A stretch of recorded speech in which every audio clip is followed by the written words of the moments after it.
قال عليه الصلاة والسلام.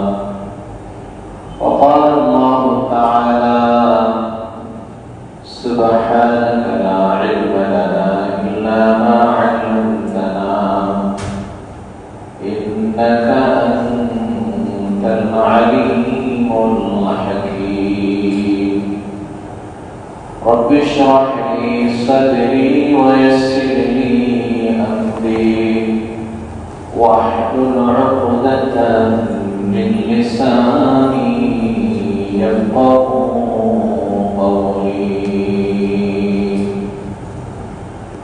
الحمد لمن قدر خيرا وقبلا، والشكر لمن صور حسنا وجمالا. فرد صمد عن صفة الخلق بريء، رب عجمي خلق الخلق كمالا. لا زد ولا ند ولا حد لمولاه، الآن كما كان ولم يلق زوالا. لا قبل ولا بعد ولا وقت زمانا، لا مانع لا حاجب لله تعالى. شكر درود إبراهيم كريم. اللهم صل على محمد وعلى آل محمد كما صليت على إبراهيم وعلى آل إبراهيم إنك حميد مجيد. اللهم بارك على محمد وعلى آل محمد كما باركت على إبراهيم وعلى آل إبراهيم إنك حميد مجيد. وقل كل جس كل میں خوشبو نہیں، وہ دل نہیں جس دل میں اللہ نہیں. لا الہ الا اللہ، لا الہ الا اللہ،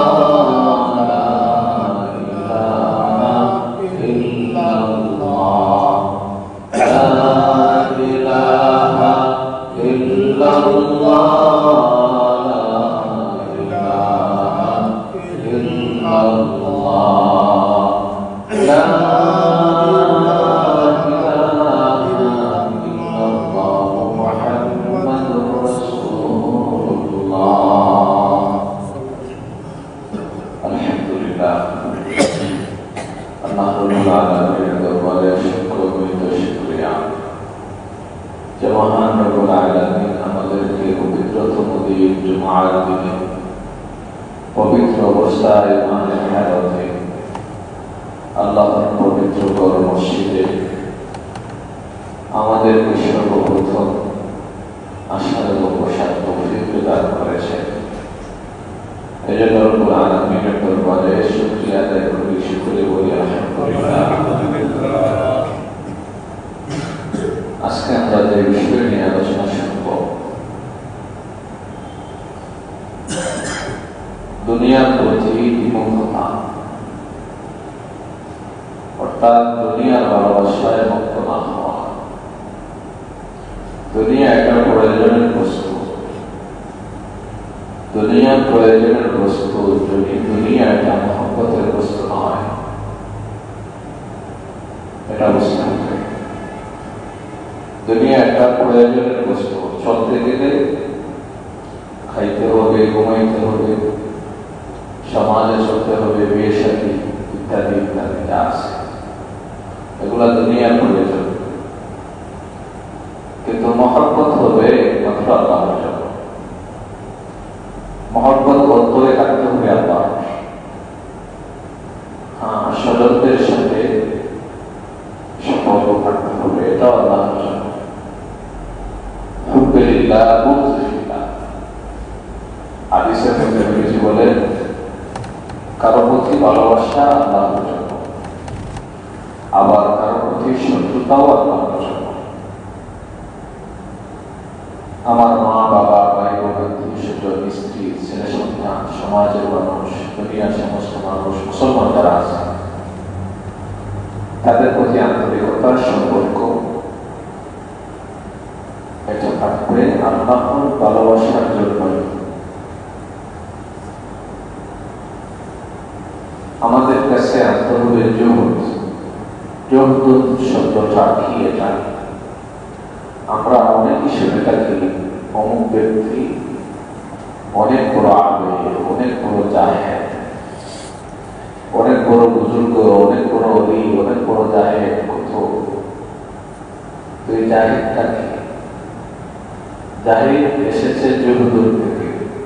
জুহুদের অর্থ কি? জুহুদের অর্থ হচ্ছে দুনিয়া বিক্ষতা। জুহুদের অর্থ হচ্ছে দুনিয়া থেকে বেঁচে থাকা। দুনিয়া একটা প্রয়োজনের বস্তু, আমার প্রয়োজন আছে, এগুলো করতে হবে।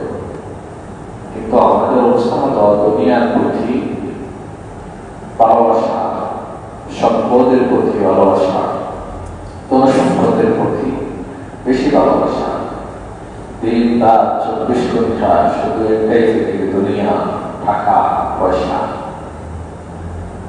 কিন্তু এই টাকা পয়সা, ধরো সম্পত্তি দিয়ে মানুষের অন্তরের সুখ কেনা যায় না। টাকা পয়সা, ধরো সম্পত্তি দিয়ে আপনার প্রয়োজন মিটাইতে পারবে, বাড়ি গাড়ি কিনতে পারবে, অর্থাৎ সম্পত্তির মালিক হতে পারবে, কিন্তু অন্তরের যে শান্তি, প্রশান্তি, আনন্দ, এটা কেবল দিনের উপর নির্ভরশীল। দিনের উপর নির্ভরশীল, দিন দুনিয়ার উপর নির্ভরশীল। আপনার দুনিয়ার নির্ভরশীলতা থাকবে প্রয়োজনের বস্তু হিসাবে। অগ্রাধিকার দিতে হবে দিনকে। দিনকে অগ্রাধিকার দিতে হলে আল্লাহকে মহব্বত করতে হবে। সমস্ত জিনিসের চেয়ে বেশি মহব্বত থাকতে হবে আল্লাহর জন্য। এটা হচ্ছে জুহুদ। এই জন্য রব্বুল আলামিন বলেন, ওয়াল হায়াত দুনিয়া ইল্লা মাতাউল গুরুর। এই পার্থিব জীবনটা হচ্ছে ধোঁকা। এই দুনিয়া হচ্ছে ধোঁকা, দুনিয়া ধোঁকাবাজের জায়গা। এই জন্য আমাদের অন্তরে কেবলমাত্র আল্লাহর মহব্বত থাকতে হবে, আল্লাহর ভালোবাসা থাকতে হবে। একই অন্তরে দুনিয়ার ভালোবাসা আর আল্লাহর ভালোবাসা একত্রিত হতে পারে না। অন্তরে কেবলমাত্র একজনেরই ভালোবাসা থাকতে হবে। যদি সম্পদের দুনিয়া, ধনসম্পদ, টাকা পয়সার মহব্বত অন্তরে ঢুকিয়ে নেন, তাহলে এই অন্তরে আল্লাহর ভালোবাসা থাকবে না।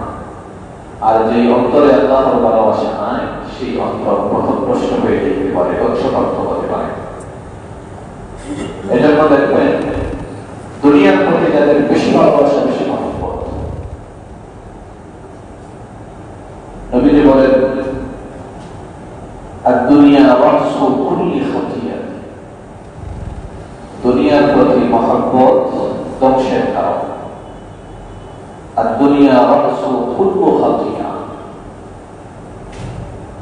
সব ভুলের মূল হচ্ছে দুনিয়ার প্রতি মহব্বত।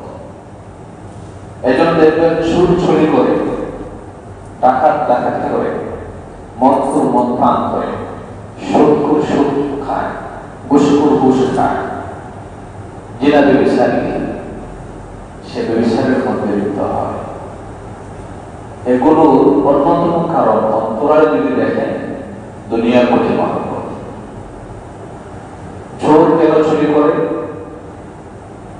সে টাকা পয়সা সম্পদের মালিক হবে, এই জন্য চোর চুরি করে।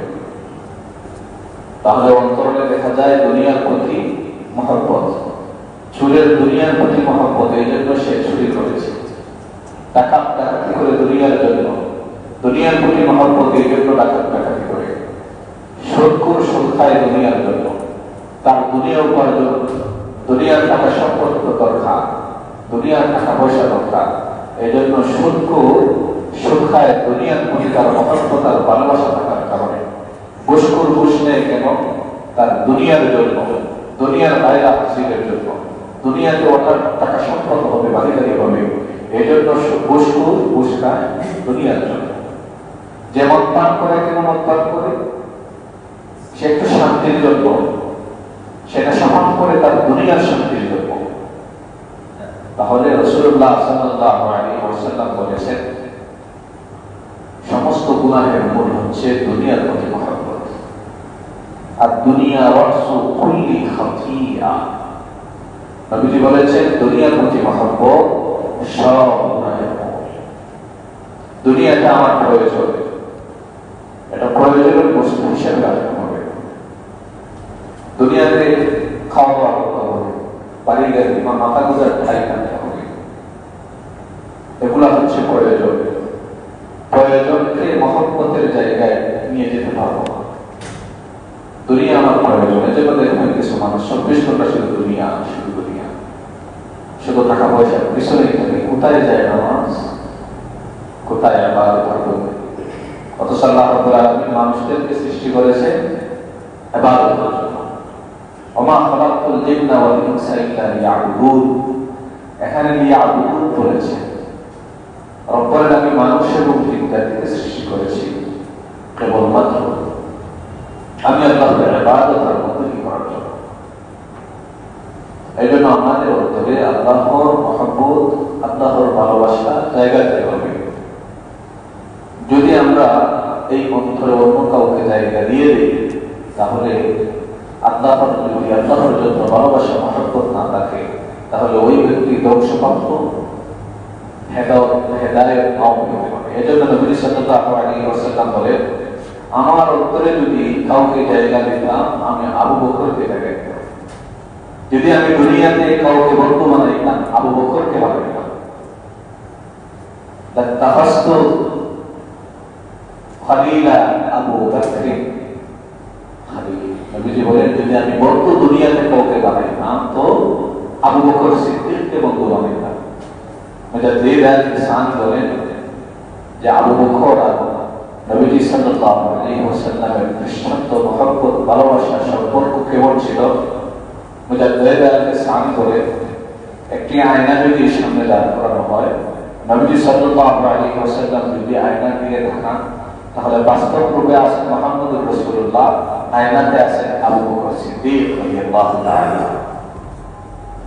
এজন্য নবীজি বলেছেন, আমি যদি বন্ধু বানাই না, তাহলে বোঝা গেল বন্ধু বানান নাই, অন্তরে জায়গা দেন নাই, প্রয়োজনে সম্পর্ক রেখেছেন। হুব্বুলিল্লাহ বুগযুলিল্লাহ, আল্লাহর জন্য ভালোবাসা, আল্লাহর জন্য শত্রুতা।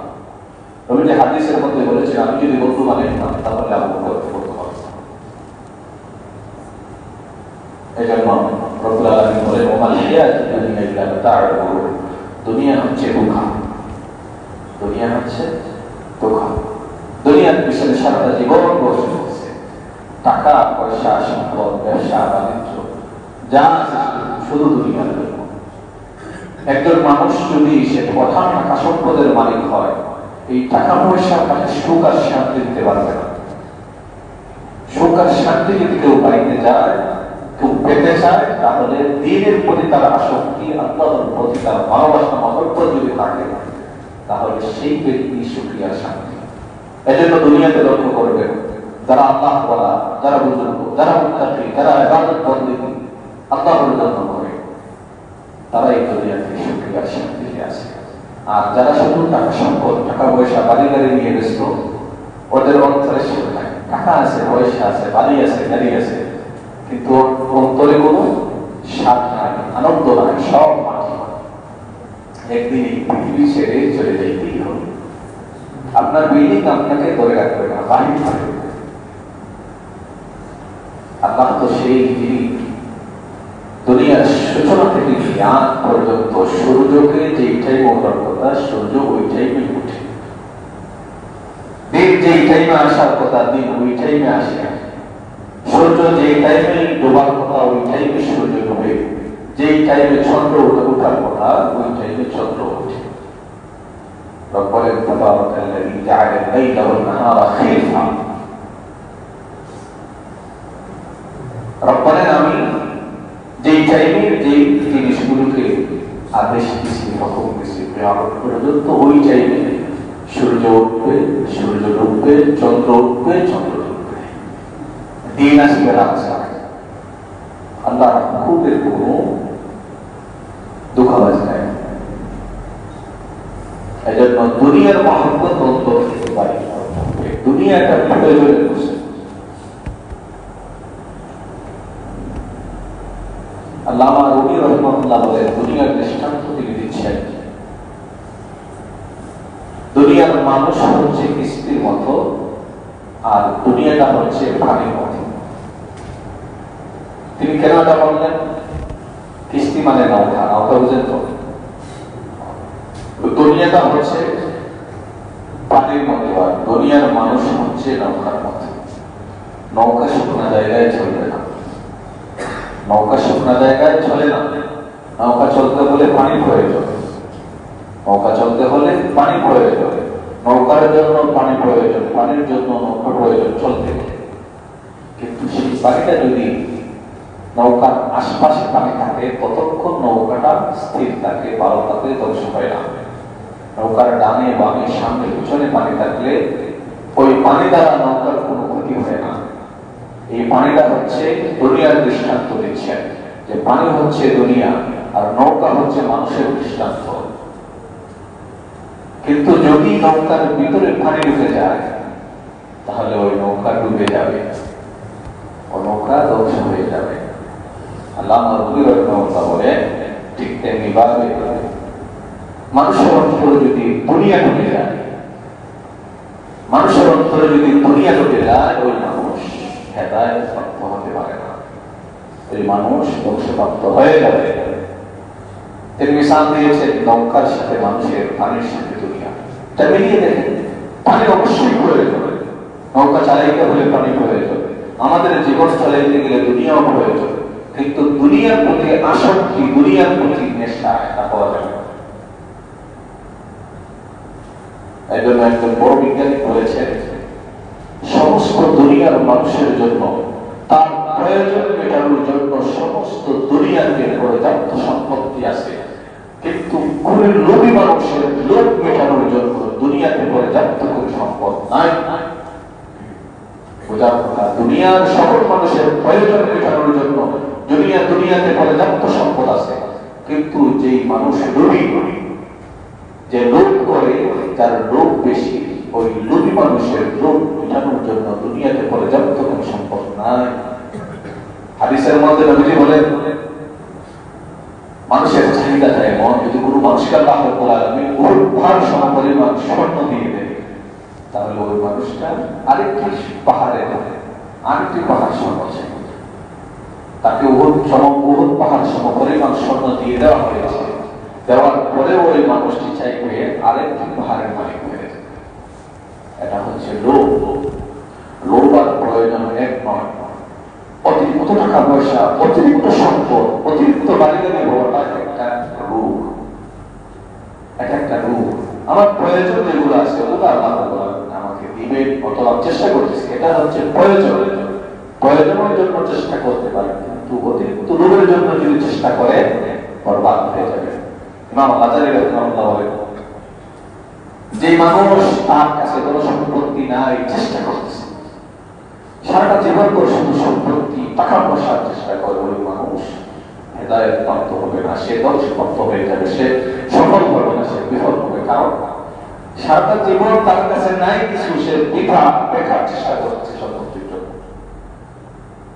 এজন্য দুনিয়ার প্রতি আমাদের প্রয়োজন, দুনিয়ার সব কিছু প্রয়োজন আছে, কিন্তু দুনিয়ার প্রতি মহব্বত রাখা যাবে না। মহব্বত হবে একমাত্র আল্লাহর জন্য।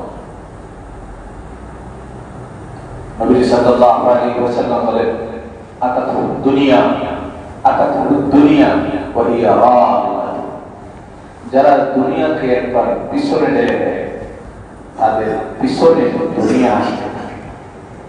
যারা দুনিয়ার মহব্বত অন্তর থেকে বাহির করে দেয় তাদের পায়ের নিচে দুনিয়া চলে আসে। মুফতি তকি উসমানের আব্বা মুফতি শফি রহমতুল্লাহ পাকিস্তান তখনও বাদ হয়ে নাই, তিনি ছিলেন দেওবন্দ মাদ্রাসার শিক্ষক। পরিবার চালাইতে একটু কষ্ট করে তিনি ব্যবসা বাণিজ্য করতেন। তিনি চিন্তা করলেন একটা আমের বাগান দিবে, তখনও পাকিস্তান বাদ হয়ে গেছে, আমের বাগান দিলে অনেক টাকা পয়সা খরচ হয়েছে। যেই বছর আমের বাগানে প্রথম ফল ধরেছে সেই বছর ঘোষণা হয়ে গেল যে পাকিস্তান আলাদা হয়ে যাবে। তিনি পাকিস্তানে দেওবন্দ থেকে পাকিস্তান চলে গেলেন। একবারও চিন্তা ফিকির করলেন না যে আমার রেখে যাওয়া সম্পত্তি আমের বাগান এত টাকা পয়সা খরচ করলাম। মুফতি তকি উসমানী বলেন বর্তমান বিশ্বের সবচেয়ে বড়, তিনি বলেন আমার বাবা এই আক্ষেপটুকু আমি দেখিনি। আমার বাবা বলে গিয়েছেন যে আমের একটা বাগান আছে দেওবন্দে। তিনি বলেন দুনিয়া এটা হচ্ছে দুনিয়া বিমুখতা। তিনি দুনিয়া ছেড়ে দিয়েছিলেন নামা মুফতি শফি রহমতুল্লাহ আলাইহি পায়ের তলে দুনিয়া চলে এসেছে। দুনিয়া তার অন্তর থেকে বাহির করে দেন, দুনিয়া চলে আসবে। এজন্য দৃষ্টান্ত দেন দুনিয়ার মানুষের সাথে দৃষ্টান্ত দেন দুনিয়া কেমন। মানুষ যদি সে ছায়ার সাথে চলতে থাকে, মানুষ যদি তার ছায়ার সামনে ছায়াকে সামনে রেখে দূর দিতে থাকে দৌড়াইতে পারবে, ছায়াকে ধরতে পারবে না। ছায়া হচ্ছে দুনিয়া, মানুষ ওই ছায়ার পিছনে দৌড়াইতেছে ছায়াকে ধরার জন্য। মানুষ ওই ছায়াকে ধরতে পারবে না। যদি ওই ছায়াকে পিছনে ফেলে দূর দেয় ছায়া তার সাথে সাথে আসতে থাকবে। এটা হচ্ছে দৃষ্টান্ত। এই জন্য আগের যুগের শ্রেষ্ঠ বুজুর্গ বড় ব্যবসায়ী ছিলেন, তিনি আতরের ব্যবসা করতেন, ওষুধের ব্যবসা করতেন। ব্যবসায়ী ছিলেন, দুনিয়া তার ভিতরে বেশি ছিল। 24 ঘন্টা দোকান আর দোকান, আতর ব্যবসা ওষুধ এগুলো ছিল। একদিন হঠাৎ একজন আগন্তুক চলে আসলো। আল্লাহ রাব্বুল আলামিন মাঝে মাঝে কোন মানুষকে পরিবর্তন করানোর জন্য এটা গায়বী ভাবে আল্লাহ রাব্বুল আলামিন ওই মানুষের সামনে কিছু দৃষ্টান্ত কিছু মিসাল পাঠিয়ে দেন যাতে ওই মানুষ পরিবর্তন হয়ে যায়। ওনার দোকানের সামনে একজন আগন্তুক চলে আসলো। একজন মানুষ ওনার দোকানে চলে আসলো, আসার পর আতরের বোতল হাতে নিচ্ছে, দেখতেছে। উনি জিজ্ঞাসা করলেন, আল্লামা ফরিদউদ্দিন আত্তার নাম ছিল। আত্তার নাম হওয়ার কারণ ছিল আতরের ব্যবসা করতেন।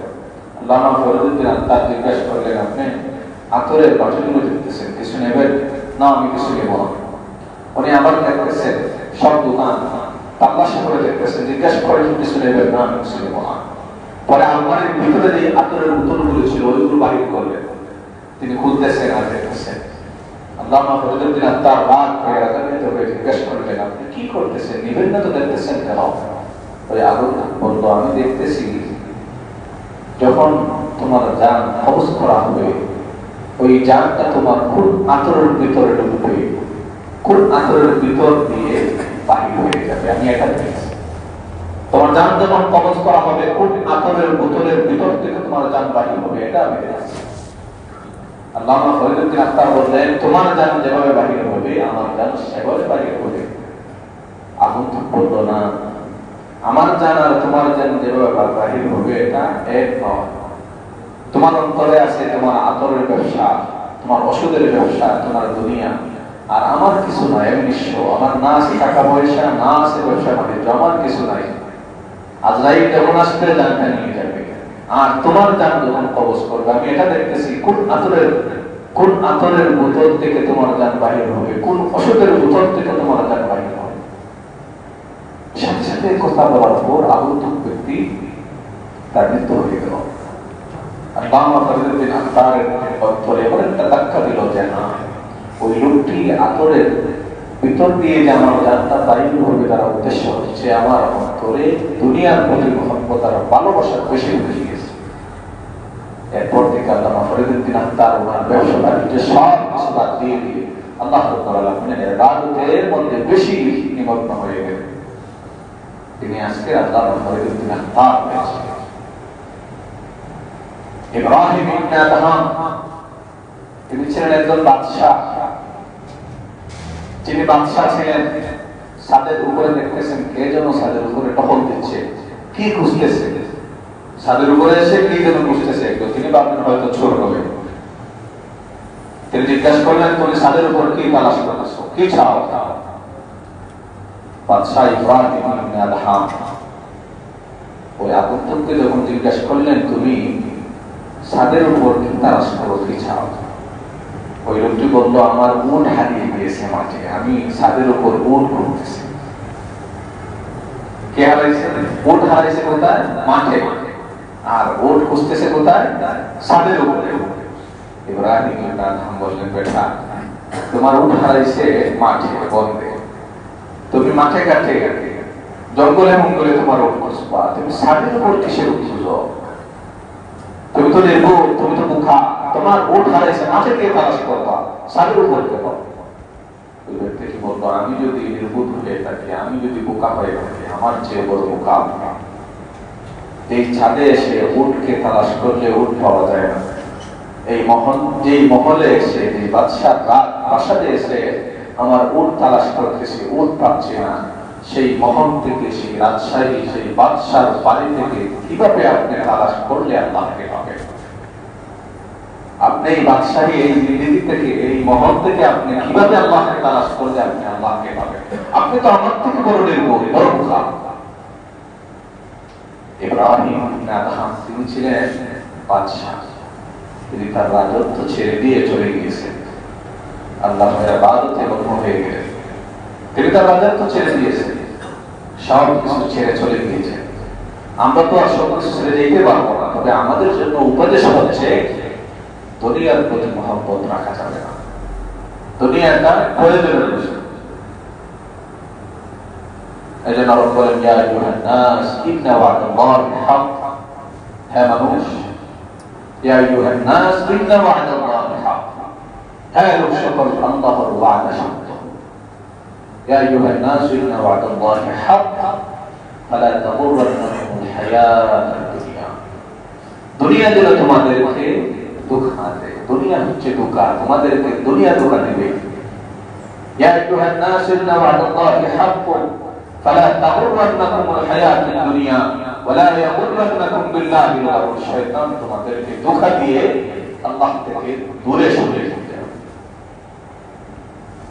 যদি দুনিয়া এত দাম হতো, আল্লাহর কাছে দুনিয়ার দাম একটা মাসির দামের সমপরিমাণও দুনিয়ার দাম নাই। নবীজি বলেন, কানাত দুনিয়া তা'দিলু ইনদাল্লাহি জানাহা বাউযাতিন মা সাকা কাফিরাম মিনহা শারওয়া। নবীজি বলেন, আল্লাহর কাছে এই দুনিয়ার দাম একটা মাসির সমপরিমাণ দাম হয়। যদি এই দুনিয়ার দাম মাসির একটা মাসির দাম আল্লাহর কাছে থাকতো, তাহলে কাফির মুশরিকদেরকে আল্লাহ রাব্বুল আলামিন একটু পানিও পান করাতেন।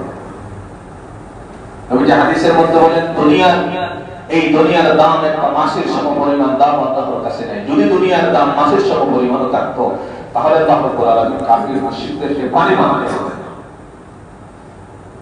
মা সাকা কাফিরাম মিনহা শারবা, পানিও পান করাতেন না।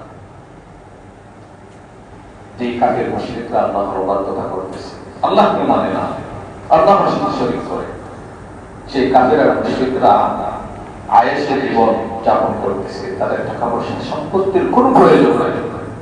এত টাকা পয়সার মালিক কাফির মুশরিকরা দেখলে বোঝা যায় দুনিয়াতে তারাই সুখী আছে। কিন্তু এই দুনিয়ার দাম, নবীজি বলেন, আল্লাহর কাছে মশার সমপরিমাণ দামও নাই।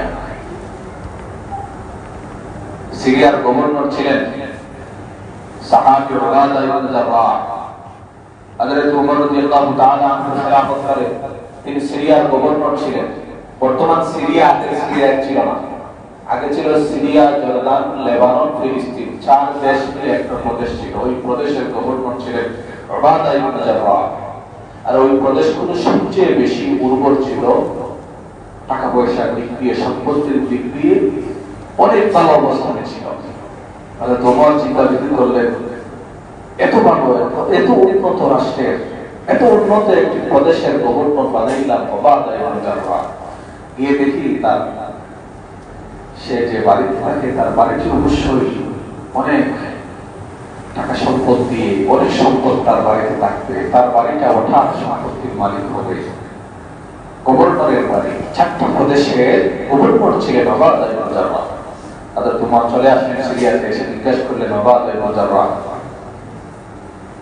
আমি তোমার বাড়িটা দেখতে চাই, আমাকে তোমার বাড়িতে নিয়ে যাও। ওবাদা ইবনে জাররাহ বললেন, আপনি আমার বাড়িতে দেখেন, চক্ষু দ্বারা শুধু অশ্রু আসবে আর কিছু আসবে না। ওমর বললেন, না, আমি আপনার বাড়ি দেখতে চাই। তোমার ভাবলেন এত উন্নত রাষ্ট্র, এত উন্নত প্রদেশ, হয়তো গভর্নরের বাড়িটাও একটু উন্নত হবে। নিয়ে গেলেন, ওবাদা ইবনে জাররাহ চলতে লাগলেন। দামেস্ক বাইরে হয়ে গেলেন, দামেস্ক থেকে আরো চলতেছেন। ওমর বললেন, তাই চলে গেলেন জীর্ণ শীর্ণ এমন একটি জায়গায় যেখানে কোনো মানুষ তেমন নাই। ওবাদা ইবনে জাররাহ দেখাইলেন খেজুর গাছের ডাল দিয়ে একটি কুকুর দেখাইলেন। ওই যে খেজুর গাছের চাউল দেখা যায়, ওইটা হচ্ছে আমার বসত বাড়ি। তোমার ভারত ভিতরে ঢুকলেন, গিয়ে দেখলেন ঘরের ভিতরে কিছু নাই, শুধু একটা ডায়মন্ড আছে।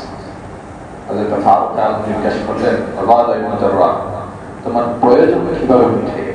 কিছু দেখি না। ওবাদা ইবনে জাররাহ বললেন, আমার প্রয়োজন মেটানোর জন্য তো জানামাজ যথেষ্ট। কিভাবে? আমি আল্লাহর রাত্রে আমি আল্লাহর ইবাদত করি, জায়নামাজে নামাজ পড়ি, নামাজ শেষে ওই জায়নামাজের উপর আমি ঘুমিয়ে পড়ি, এই জায়নামাজ আমার জন্য যথেষ্ট। আর আদত উপরের দিকে লক্ষ্য করলে অন্ধকার দেখা যাচ্ছে না, একটা কি যেন দেখা যায়, একটা পাত্রের ভিতর পানি, পানির ভিতর কিছু শক্ত উঠি। ওবাদা ইবনে জাররাহকে জিজ্ঞেস করলেন, এগুলা কি? তিনি বললেন, রাষ্ট্রীয় কাজে আমি ব্যস্ত থাকি, তাই সবসময় রান্না করতে পারি না। একজন মহিলা এসে একসাথে 2 থেকে 3 দিনের রান্না পাকিয়ে যায়, 3 দিনের রুটি আমার জন্য তৈরি করে রেখে চলে যায়। তো ওই রুটিগুলো যখন শক্ত হয়ে যায়, পানির মধ্যে ভিজিয়ে রাখি, যখন বাসাতে চলে আসি তখন ওই রুটিগুলি খাই। মরে খাবো। তিনি বললেন, ওবাদা ইবনে জাররাহ, তুমি সেই নবীর যুগের, তুমি যেভাবে নবীর যুগে ছিলে, সেই দীক্ষা নবী তোমাকে দিয়েছিলেন, ওই দীক্ষার উপর তুমি এখন অটলকে চলাস। তোর সম্পদের মুখে তুমি করো নাই। কান্না করা শুরু করলেন, আমরা এই দুনিয়ার কত কিছু করতেছি, আর তুমি সেই নবীর যুগের সেই ওবাদা ইবনে জাররাহ এখনো রয়ে গেল। নবীর শিক্ষা দিয়েছেন দুনিয়া কিছু না, নবীজি শিক্ষা দিয়েছেন দুনিয়া কিছু না, দুনিয়া এটা যথেষ্ট। সাহাবায়ে কেরামদেরকে একবার নবীজি বলতেছেন, ওই দিন চলে আসবে যে এই দিন তোমাদের পায়ের তলে গালিচা থাকবে। সাহাবায়ে কেরাম জিজ্ঞাসা করলেন, এটা তো আমরা স্বপ্ন দেখতেছি না, আমাদের পায়ের নিচে গালিচা কিভাবে আসবে? এটা অনেক বড় স্বপ্নের বিষয়। নবীজি বললেন, না, এমন একটা যুগ চলে আসবে তোমাদের পায়ের নিচে গালিচা থাকবে। নবীজি সাল্লাল্লাহু আলাইহি ওয়াসাল্লাম কেমন অভাবে ছিলেন, কেমন ভাবে জীবন যাপন পরিচালনা করছিলেন। আমাদের আয়েশা রাদিয়াল্লাহু তাআলা আনহা বলেন যে 3টি মাস নবীজি সাল্লাল্লাহু আলাইহি ওয়াসাল্লামের চুলায় আগুন ধরে নাই। 3টি মাস নবীজির চুলায় আগুন ধরে নাই। 2 বেলা পেট করে নবীজি সাল্লাল্লাহু আলাইহি ওয়াসাল্লাম খাইতে পারেন নাই। আয়েশা বলেন, আমার কাছে একটা ওড়না ছিল, একটা দামি ওড়না ছিল। যখন এলাকার কোনো মেয়েদের বিবাহ লাগতো, আমার কাছ থেকে ওই ওড়নাটা নিয়ে যেত। ওড়নাটা একটু দামি ছিল। আয়েশা বলে, এখন এমন একটা যুগে আমরা আছি, ওই ওড়নাটা যদি আমার কাজের দাসীকে দেই, ওই মেয়েটিও নাচ শিখাবে, নিবে না। এই জন্য নবীজি তিনি বলে গিয়েছেন, এমন একটা যুগ আসবে, আমি ওই যুগের জন্য বই করতেছি, তোমরা অনেক সম্পত্তির মালিক হয়ে যাবা, কিন্তু আমি ভয় করতেছি এটা যে পূর্ববর্তী উম্মতদের মতো তোমরা অনেক হঠাৎ সম্পত্তির মালিক হয়ে তাদের মতো ধ্বংস হয়ে যাও কিনা।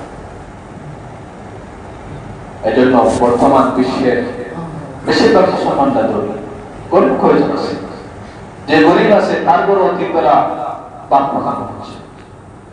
নবীজি সাল্লাল্লাহু আলাইহি ওয়াসাল্লাম কতবার প্রশ্ন ছিলেন, তিনটি মাস চলে আগুন ধরে গেল, 2 বেলা পেট ভরে রুটি খেতে পারেন না।